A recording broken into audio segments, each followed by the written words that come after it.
കോഴിക്കോട് വെള്ളിപ്പറമ്പിൽ അതിഥി തൊഴിലാളികളുടെ താമസ സ്ഥലത്ത് നിന്ന് മൊബൈൽ ഫോണുകളും പണവും കവർന്ന പ്രതിപിടിയിൽ. വെള്ളിപ്പറമ്പിലെ ബിരിയാണി പോർട്ട് ഹോട്ടൽ ഉടമയുടെയും ജീവനക്കാരുടെയും സഹായത്തോടെയാണ് അസം സ്വദേശി കബീർ ഹുസൈനെ പോലീസ് പിടികൂടിയത്.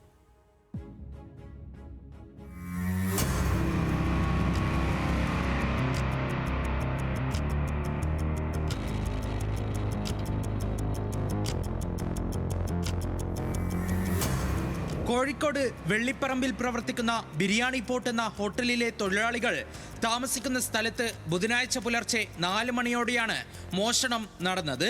തൊഴിലാളികളുടെ മൊബൈൽ ഫോണുകളും 15,000 രൂപയുമാണ് നഷ്ടപ്പെട്ടത്.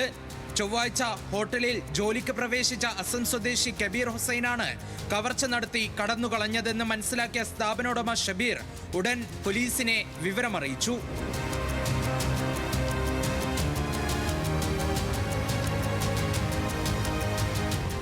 പോലീസ് നടത്തിയ ശാസ്ത്രീയ അന്വേഷണത്തിൽ ചില ഫോണുകൾ താമരശ്ശേരി പുനൂർ മസ്ജിദിന് സമീപത്തെ കെട്ടിടത്തിലാണെന്ന വിവരം ലഭിച്ചു. എന്നാൽ ഷബീർ ഉൾപ്പെടെയുള്ളവർ സ്ഥലത്തെത്തി പരിശോധന നടത്തിയെങ്കിലും കബീറിനെ കണ്ടെത്താനായില്ല. തുടർന്ന് മൊബൈൽ ടവർ കേന്ദ്രീകരിച്ച് നടത്തിയ അന്വേഷണത്തിലാണ് താമരശ്ശേരി ഹയർ സെക്കൻഡറി സ്കൂളിന് മുൻവശത്തെ ബസ് സ്റ്റോപ്പിൽ നിന്ന് മോഷ്ടാവിനെ കണ്ടെത്തിയത്. ഇവന് ഇന്നലെ രാത്രി ഇവരുമായിട്ട് നല്ല രീതിയിൽ മൊബൈലിൽ കളിക്കുമ്പോൾ കമ്പനിയായിട്ട് നല്ല രീതിയിൽ ഇവർ അടുത്ത് നിൽക്കുകയൊക്കെ ചെയ്തിരുന്നു. അപ്പം ഗൂഗിൾ പേയിൽ പാസ്വേഡ് വരെ ഇവൻ ശരിക്കും നോട്ട് ചെയ്തിട്ടുണ്ട്. അവന് നല്ല പ്ലാനിങ്ങിൽ ഇങ്ങനെയാണ് ഇത് അടിച്ചു മാറ്റണമെന്നും പൈസ ട്രാൻസ്ഫർ ചെയ്യണമെന്നും ഒക്കെ പ്ലാനിങ്ങിൽ തന്നെയാണ് ചെയ്തതെന്ന് തന്നെയാണ് തോന്നുന്നത്. കാരണം എന്താ വെച്ചാൽ അവന് ഗൂഗിൾ പേന്റെ പാസ്വേഡ് വരെ അവൻ നോട്ട് ചെയ്ത് അത് ആ രീതിയിലാണ് അക്കൗണ്ടിലെ പൈസ മാറ്റിയത്.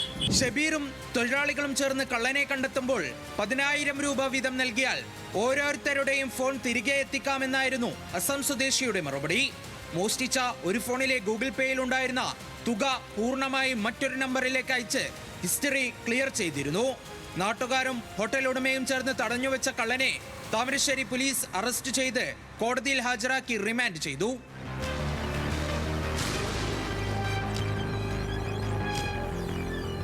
ന്യൂസ് മലയാളം, കോഴിക്കോട്.